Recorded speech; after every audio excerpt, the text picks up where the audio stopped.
बिस्मिल्लाहिर्रहमानिर्रहीम। बच्चों, ये सेकंड लेक्चर है गिफ्ट ऑफ मजाए का। पहले जी टेक्स्ट में से गो थ्रू करते हैं। तो इसमें जी, she put on her old brown hat, coat sorry. उसने अपना पुराना बादामी रंगत का, ये भूरे रंगत का कोट पहना। She put her on brown hat, उसने अपना पुराना बादामी रंगत का की टोपी पहनी या हैट पहना। पुट ऑन का मतलब पहनना होता है, और पुट ऑफ का मतलब उतारना होता है। With a bright light slate and eyes. अपनी, ये शुरू में फ्रेज आ गई, शुरू में ही तर्जमा कर दिया। अपनी आंखों में तेज चमक लिए। अपनी आंखों में तेज चमक लिए। अब ये तेज चमक किस चीज की है? ये उम्मीद की चमक है। अपनी आंखों में अभी भी तेज चमक लिए, ब्रैकेट में लिखते ना, उम्मीद की। She moved quickly out of the door, वो तेजी से दरवाजे से बाहर निकली। And down to the streets, और गली में चल दी। जब भी कोई ऊपर से नीचे हम जाते हैं तो डाउन का preposition इस्तेमाल करते हैं। वेयर शी स्टॉप, जहां पे वो रुकी। The sign said, sign board पे लिखा हुआ था, Mrs Sofronie hair articles of all kinds. क्या मिसेस सफरोनी, बालों की तमाम इकसाम दस्तयाब हैं। Up to the second floor Della ran, दूसरी मंजिल तक। दूसरी मंजिल तक डेला भागती गई। दूसरी मंजिल तक डेला भागती गई। And stop to get her breath, और अपनी सांस बहाल करने के लिए रुकी। ब्रेथ से मुराद सांस लेना, सांस होता है, ये नाउन है। ब्रीथ वर्ब होता है।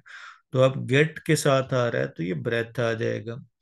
तो अपनी सांस बहाल करने के लिए रुकी। Mrs Sofronie large too white cold eyed looked at हर।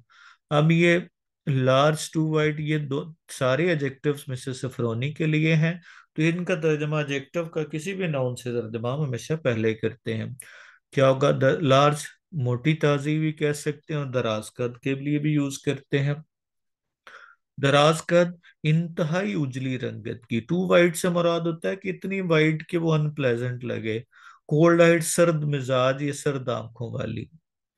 तो क्या होगा? मोटी ताजी, इंतहाई सफेद रंगत वाली।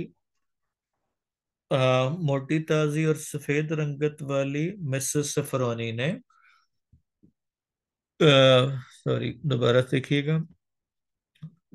क्या होगा? मोटी ताजी, इंतहाई सफेद रंगत और सर्द आंखों वाली मिसेस सफरोनी ने उसकी तरफ देखा। Will you buy my hair, asked Della. पहले रिपोर्टिंग क्लास, डेला ने पूछा, क्या तुम मेरे बाल खरीदोगी? सेड मिसेस सफरोनी, आई बाय हेयर। तो सब मिसेस सफरोनी ने कहा कि मैं बाल ही खरीदती हूँ, यानी कि मैं बालों का ही कारोबार करती हूँ। Take your hat off and let me see at it. अपना हैट या अपनी टोपी उतारो। अपनी टोपी उतारो और मुझे एक नजर देखने दो। Let me look at it, उसकी तरफ देखने दो। एट इट से मुराद बाल है। अपनी टोपी उतारो और मुझे एक नजर अपने बालों को या बालों को देखने दो। डाउन फेल द वाटरफॉल, क्या होगा? वो बालों की आबशार या आबशार नुमा बाल नीचे गिरे, या आबशार की तरह बाल नीचे। Fail the brown waterfall, brown waterfall से मुराद भूरे रंगत के, पीछे भी हमने पढ़ा कि वो भूरे रंगत के बाल थे। तो भूरे रंगत के क्या होगा? बाल नीचे गिरे, यानी नीचे गिरे। तो यहाँ पे actually brown waterfall fell down है, तो ये इन्वर्टेड स्ट्रक्चर है, तो जिसमें डाउन फल फेल पहले लगाया। तो बुरे रंगत की आबशार, यानी आबशार नुमा बाल नीचे गिरे। $20 said Mrs Sofronie, lifting the weight to feel its weight. अब ये आपकी पूरी जो है ना वो, जो आपका जो रिपोर्टिंग क्लास है उसका तर्जुमा करेंगे। तो अब चूंकि सफरोनी के साथ lifting the hair to feel its weight है, तो ये उसकी पार्टिसिपल फ्रेज है जिसका तर्जुमा उसके साथ करेंगे। तो बालों के वजन को महसूस करते हुए, महसूस करने के लिए उठाते हुए मिसेस सफरोनी ने कहा। अब लिफ्टिंग जो है ना पार्टिसिपल है, उठाते हुए, और हमने लास्ट से वापस आना है। टू फील इट्स वेट, बालों के वजन को महसूस करने के लिए उन्हें उठाते हुए मिसेस सफरोनी ने कहा कि $20 होंगे। Give it to me quickly said Della, Della ने कहा इसे जल्दी से मुझे दे दो। डेला ने कहा कि इसे जल्दी से मुझे दे दो। Oh the next hour seem to fly, oh अगले 2 घंटे बहुत तेजी से गुजरते हुए महसूस हुए। सीम टू फ्लाई का मतलब है तेजी से गुजरते हुए महसूस हुए। She was going from one shop to another to find a gift for Jim, वो, अब लास्ट पे चले जाना शी के सब्जेक्ट के बाद। वो to find a gift for Jim, Jim के लिए तोहफा खरीदने के लिए, from one shop to other, एक दुकान से दूसरी दुकान में जा रही थी। या क्या होगा वो जा रही थी, गोइंग फ्रॉम वन शॉप, वो जेम के लिए तोहफा खरीदने के लिए एक दुकान से दूसरी दुकान में जा रही थी। She found it at last, बिलाखिर उसे ये मिल गया। It surely had been made for Jim, ये बिलाशुबा जिम के लिए ही बना था। ये बिलाशुबा जिम के लिए बना था, फॉर नो वन एल्स, किसी दूसरे के लिए नहीं था। देयर वॉज नो, इसके लिए कुछ भी नहीं था। अब यहाँ पे सेंटेंस में देख रहे हैं, पुट ऑन का मतलब पहनना होता है। स्टिल इन हर हाइज, जब स्टिल एज एडवर्ब हो तो हमेशा ये फ्रेज से पहले लगता है। अब चूंकि इन हर आइज प्रेपोजिशन फ्रेज है, तो एडवर्ब हम प्रेपोजिशन फ्रेज से शुरू में इस्तेमाल करते हैं। मूव्ड क्विकली एडवर्ब है, क्विकली मूव के मीनिंग में इजाफा कर रहा है। ब्रेथ का और ब्रीथ का मैंने फर्क बता दिया। लार्ज जो है, टू वाइड, कोल्ड आइड, ये एडजेक्टिव्स हैं, बेशक पोस्ट पोजीशन पे हैं और एक्सप्लेनेटरी है, लेकिन इनको हमने उसका तर्जमा पहले करेंगे। और टू जो है ना, वो नेगेटिव एक्सप्रेशन के लिए यूज करते हैं कि जब कोई चीज अनप्लेजेंट हद तक हो तो उसके लिए हम यूज करते हैं। और कोल्ड, कोल्ड आइड, आइड एडजेक्टिव है, तो इसलिए हमने ये सफरोनी से तर्जुमा इसका पहले करेंगे। टेक ऑफ जो है ना, ये एक्चुअली स्प्लिट प्रपोजिशन है यहाँ पे, तो इसमें हमने अलग अलग ये नहीं समझना, ये इकट्ठा तर्जमा करेंगे। टेक का वैसे तो मतलब को अडॉप्ट करना होता है, किसी चीज को लेना होता है, लेकिन टेक ऑफ से मुराद रिमूव करना है। तो ये स्प्लिट प्रपोजिशन हो, तर्जुमा करते हुए आपने इसको समझ लेना है। और लेट के बाद हमने फर्स्ट फॉर्म इस्तेमाल की। ये इन्वर्टर स्ट्रक्चर है, डाउन फिल्म डाउन वाटरफॉल, तो ये एक्चुअली जब आपकी प्रपोजिशन से स्टार्ट होता है तो वो पहले आ गया, तो सब्जेक्ट इसमें बाद में आ गया। इन्वर्टर स्ट्रक्चर में सब्जेक्ट जो है वो बाद में होता है, वो पहले आ जाता है। उसके बाद है लिफ्टिंग, यहाँ पे वर्ड इस्तेमाल किया, तो ये बालों को इंटेंसिफाई करने के लिए कि बहुत बड़े बाल थे या भारी बाल थे, उसके लिए यूज किया। सीम के साथ हमने इन्फिनेटिव इस्तेमाल करना, या तो एडजेक्टिव लगेगा या इन्फिनेटिव इस्तेमाल होगा। अब श्योरली का जो एडवर्ब है, ये एडवर्ब ऑफ हमने पढ़ा था प्रोबेबिलिटी या सर्टेनिटी, तो इसके लिए हमने हमेशा याद रखना है कि ये मेन वर्ब से पहले होना चाहिए। It has surely been made होगा, ये मेन वर्ब से जो ना हम पहले इस्तेमाल करते हैं। उसके बाद हमारा जो क्वेश्चन का सिलसिला है वो आपने देखना है। Why did they sell, why did she sell, उसने अपने बाल क्यों बेचे। तो अब वर्ब हमारे पास सेल है, तो शी सोल्ड हर हेयर, जाहिर है किसके लिए था, जिम के लिए तोहफा खरीदना, तो रीजन के लिए हम टू प्लस फर्स्ट फॉर्म लगाते हैं, to buy a gift for Jim. और जाहिर है उसके पास वही जो हमने पहले कहा, शी हैड नो मनी, कितने पैसे थे, शी हैड ओनली $1.87।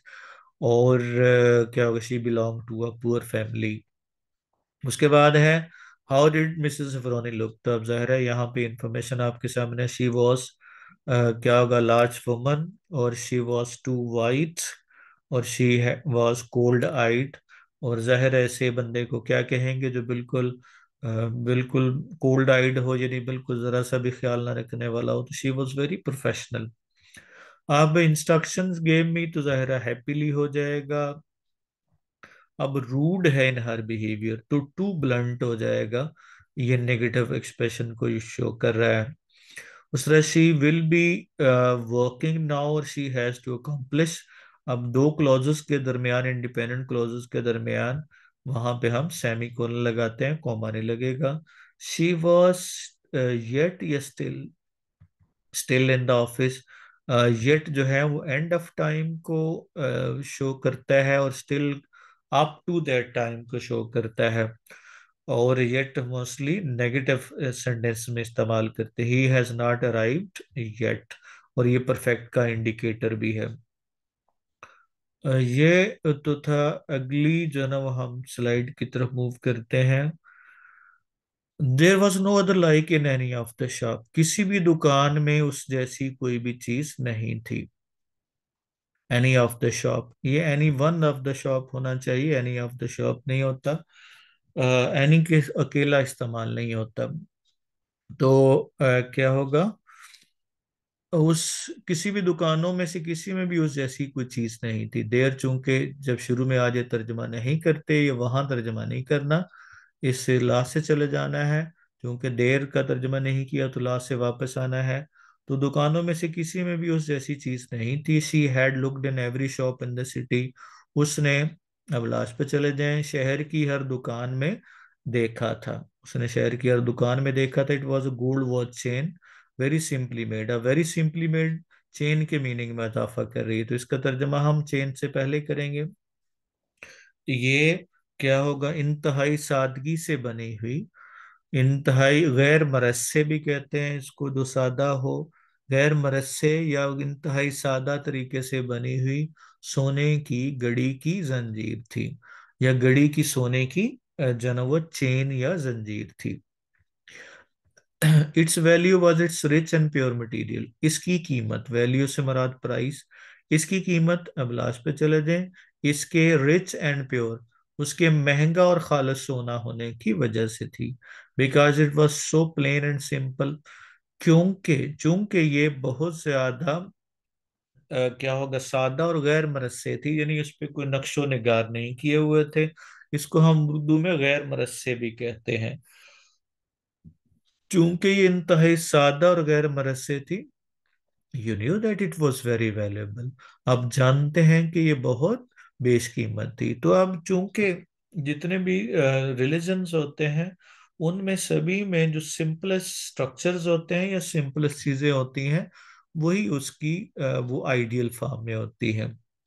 जिस तरह से सिंप्लिसिटी जो है वो क्रिश्चियनिटी का करेक्टरिस्टिक है, सिमिलरली इस्लाम में भी सिंप्लिसिटी या वाइट जो ना वो क्या होगा, ड्रेसेस को पसंद किया जाता है। इसी तरह से खाना काबा का स्ट्रक्चर जो है ना वो सिंपलेस्ट है। तो सिंपल स्ट्रक्चर वो क्या होगा, डिविनिटी को रिफ्लेक्ट करती हैं। चूंकि ये इंतहाई सादा और गैर मनस्से थे, यानी डिजाइन वगैरह नहीं थे, आप जानते हैं ये बहुत बेशकीमत थी। All good things are like this, तमाम अच्छी चीजें या क्या होगा, खूबसूरत चीजें ऐसी ही होती हैं। It was good enough for the watch, ये घड़ी के लिए इंतहाई मौजूद थी। गुड अनफ का मतलब काफी मौजूद थी या इंतहाई मौजूद थी। As soon as she saw it, जैसे ही उसने उसे देखा, शी न्यू, उसे पता चल गया, the gym must have it, ये जिम के पास होनी चाहिए। It was gym like him, ये जिम की तरह की महसूस होती थी। क्वाइटनेस एंड वैल्यू, खामोश तबे और अहम, जिम की भी तबीयत ऐसी थी, खामोश तबे और वैल्यू मतलब अहम, खामोश तबे और अहम। Gym and chain both had quietness and value, gym और घड़ी दोनों खामोश तबे और अहम थे, या क्या होगा, यानी चुपके से ही वो अपनी अहमियत को वाजिया करते थे। जिम और क्या होगा, घड़ी की जंजीर दोनों ही क्या होगा, इंतहाई खामोश तबे और अहम थे। शी पेड $21 फॉर इट, उसने इसकी कीमत, $21 इसकी कीमत अदा की। पे फॉर का मतलब होता है किसी चीज की कीमत अदा करना।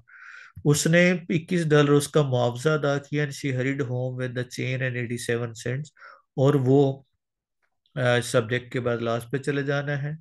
क्या होगा, जंजीर या पटे के साथ ये चेन और 87 सेंट के साथ घर की तरफ तेजी से चल पड़ी। With that chain on his watch, अपनी घड़ी पे, ये फ्रेज है शुरू में तर्जमा कर दिया। अपनी घड़ी पर उस चेन के साथ या पटे के साथ या जंजीर के साथ, gym could look at his watch, gym अपनी घड़ी पर निगाह डाल सकता था। ये आपकी यहाँ तक एक क्लॉज है, तो आपने सब्जेक्ट के बाद लास्ट पे चले जाना उस क्लॉज के। जिम अपनी घड़ी पे नजर डाल सकता था, learn time anywhere he might be, और जहां पे भी वो चाहता। अब चूंकि सब्जेक्ट तो पीछे वही है, तो लास्ट से वापस आना, एनीवेयर ही माइट बी, जहां पे भी वो चाहता वक्त देख सकता था। दो the watch was so fine, अगरचे घड़ी इंतहाई उम्दा थी, it never had a fine chain, इसकी कभी भी उम्दा चेन या पटा या जंजीर नहीं रही थी। He some time took it out, बाज औकात इसे बाहर निकालता है, लुक डेट इट ओनली, और मैं उस वक्त ही उस पे निगाह डालता, when no one could see him do it, जब कोई भी उसे ऐसा करता हुआ ना देख सकता। बाजुकात वो उसे बाहर निकालता और उसी वक्त उसकी तरफ देखता जब कोई भी उसे ऐसा करता हुआ ना देख सकता। When डेला अराइव्ड होम, जब डेला घर पहुंची, हर माइंड क्वाइटेंड अ लिटल, उसका दिमाग थोड़ा पुरस्कून हुआ। क्वाइटेंड का मतलब होता है रिलैक्स होना, कंपोज्ड होना। उसका दिमाग थोड़ा सा पुरस्कून हुआ। She began to think more reasonably, उसने ज्यादा दानिशमंदी के साथ सोचना शुरू कर दिया। शी के बाद लास्ट पे चले जाना है। उसने इंतहाई ज्यादा दानिश, मोर रीजनेबली, ज्यादा दानिशमंदी, वाइजली, अक्लमंदी के साथ सोचना शुरू कर दिया। ग्रामेटिकल स्ट्रक्चर है जी, देयर का तर्जमा नहीं करेंगे, any one of the shop होगा, एनी ऑफ द शॉप नहीं होगा। लुकड इन का मतलब होता है अंदर देखना, लुक इनटू होता है किसी के मामले में झांकना। वेरी सिंपली मेड के मीनिंग में इजाफा कर रहा है, एज वर्ब है। सो प्लेन एंड सिंपल, यहाँ पे एक्सप्लेनेटरी फ्रेज भी है, और it was so plain and simple. So adverb है, प्लेन और सिंपल एडजेक्टिव्स हैं। और जिम बोथ का जब हमने इस्तेमाल करना हो तो ये नाउन से हम पहले यूज करते हैं। हरीड के साथ, होम के साथ जितने भी वर्ब इस्तेमाल करते हैं हम, उन सभी के साथ हमने क्या यूज करना है, प्रेपोजिशन नहीं लगाते। He went home, he hurried home, he moved home, उसके साथ हम प्रेपोजिशन इस्तेमाल नहीं करते। दो के बाद हमने येट नहीं लगाना, दो के बाद हमने कॉमा इस्तेमाल करना है। अब जरा आ जाए जी क्वेश्चन पे। How did the chain look, या how beautiful was the chain. तो अब ऊपर हमने इंफॉर्मेशन पढ़ रहे हैं कि the chain was plain and simple. उसके बाद क्या है, simply made, it was simply made. उसके बाद हमने कहा कि ये क्या था, इसका जो है वो था, इसका जो है वो मटेरियल या उसका जो गोल्ड था वो प्योर, जो ना वो था। तो it had pure and precious, क्या होगा, गोल्ड। इसका जो प्रेशियस और जो ना वो प्योर गोल्ड था। हमने इसमें पढ़ा। और उसके बाद ये उसके बाद क्या था इसमें, it had quietness and value, इसमें क्वाइटनेस और वैल्यू थी। तो ये हमारे कुछ 4-5 सेंटेंसेस बन गए। उसके बाद how much money did she get for the, क्या होगा, how much money did she get for the watch, कितने पैसे उसको मिले वॉच के लिए। तो ज़ाहिर है ये कितने में वॉच खरीदी, तो क्या होगा, she bought the watch for, कितने, यस, क्या होगा, she paid $21 for the watch, तो उसके लिए $21 पे किए उसने उसको। और शी सोल्ड हर हेयर, या she had sold her hair, क्योंकि पहले बेच चुकी है फिर पैसे मिले हैं उसको, तो क्या होगा, she had sold her hair for $20। और why did he not take out the watch from his pocket, क्यों नहीं जो ना वो निकाला। अब यहाँ पे टेक आउट हमारा वर्ब है, तो उसने नहीं निकाला, तो नेगेटिव में हमने डिड नॉट इस्तेमाल करते हैं, तो क्या होगा, he did not take out the watch from his pocket because उसकी चेन नहीं थी, तो इट हैड नो चेन। और वो क्या होता था, जाहिरा फील करता था, एम्बेरस फील करता था, ही फेल्ट एम्बेरस्ड, क्या होगा, to put take out the watch without chain, तो ये साहिरा जो ना वो शर्मिंदगी महसूस करता था। और वो तभी देखता, he only look at it when nobody could see him do it, ऐसा करता हुआ वो ना देख पाता। There was no one in any one of the, क्या होगा, any one of the rooms होगा, क्योंकि वन जो है ना हमेशा प्लूरल में से होता है। चेन हैड आ गया तो क्वाइटनेस नाउन है, और वैल्यूएबल एडजेक्टिव है, वैल्यू आना चाहिए। वॉज है तो वॉज के साथ एडजेक्टिव लगेगा क्वाइट, और वैल्यूएबल हो जाएगा। इसी तरह से ही वेंट होम हो जाएगा, वेंट के साथ हमने कहा कि कोई प्रपोजिशन इस्तेमाल नहीं करते। और बोथ एली, जब नाउन लगाना हो तो बोथ पहले आ जाएगा, जब प्रोनाउन लगाना हो दे बोथ फिर हमने पोस्ट पोजीशन पे इस्तेमाल करते हैं। तो next move to the next slide. अब ये आपने सेंटेंसेस को कंप्लीट करना है। Della sold her hair because money no money she had no money, or she wanted to buy a gift, she loved him a lot, or she could not pass Christmas without। Run after chase करना होता है, run around busy होना, run away भाग जाना, run for किसी to be elected मुंतखब होना, run into अचानक मिल जाना, run on powered up by support करना, रन ऑफ का मतलब फोटोकॉपी बनाना या रास्ता छोड़ देना, out of run out of का मतलब फिनिश हो जाना, रन ओवर या रन डाउन गाड़ी के नीचे आ जाना, रन थ्रू मतलब एक्सप्लेन करना होता है, रन अप का मतलब भाग के पहुंचना होता है, और रन विद का मतलब साथ साथ चलना होता है। मूव अवे जगह छोड़ देना, मूव इन किसी जगह पे रहना शुरू कर देना, मूव ऑन कंटिन्यू करना, मूव आउट बाहर चला जाना, और मूव ओवर किसी अगली साइड पे या अगली स्टेज पे चला जाना। उसके बाद है टू को हम इंटेंसिफायर के तौर पे इस्तेमाल करते हैं नेगेटिव एक्सप्रेशन में। टू लेट बहुत ज्यादा देर हो गई, अनप्लेजेंट हद तक है। उसी तरह से हम टू स्किनी या टू यंग, तो ये तो टू डबल टू का एक्सप्रेशन हो तो तब भी यूज करते हैं, और टू स्किनी जब हमने नेगेटिव एक्सप्रेशन यूज करना हो फिर यूज करते हैं। टू अ फैट मैन, ये हम एक यूज करते हैं एडजेक्टिव और नाउन के साथ, टू अ फैट मैन। और टू स्लोली हमने टू इस्तेमाल करते हैं एडवर्ब के साथ भी। How a chain, the chain was simply made, it had quietness and value, it had rich and pure material, it seem to be shine soft, it was perfect for James watch. तो जो पहले sentence discuss किए हैं मजीद ये sentence मिला के आप एक अच्छा खासा सवाल बना सकते हैं। इस तरह से टेक आफ्टर का मतलब सवाल, ये सवाल हमने पहले कर लिया है। टेक आफ्टर फॉलो करना, टेक अपार्ट बिखर जाना, टेक बैक वापस आ जाना, या जो है ना वो return to a store, take down लिखना। टेक इन का मतलब धोखा देना भी होता है और इनगल्फ करना भी होता है। टेक ऑफ का मतलब रिमूव करना या तेजी से भागना होता है। टेक ऑन का मतलब compete या फाइट करना, टेक आउट का मतलब रिमूव करना, टेक आउट ऑन किसी को बैडली ट्रीट करना, टेक ओवर किसी का कंट्रोल संभाल लेना, टेक थ्रू एक्सप्लेन करना, टेक अप कोई काम स्टार्ट कर देना, जिस तरह से मैं कहता हूँ मैंने टेक अप कर ली ड्यूटीज। तो ये था जी हमारा second lecture of gift of the मजाय।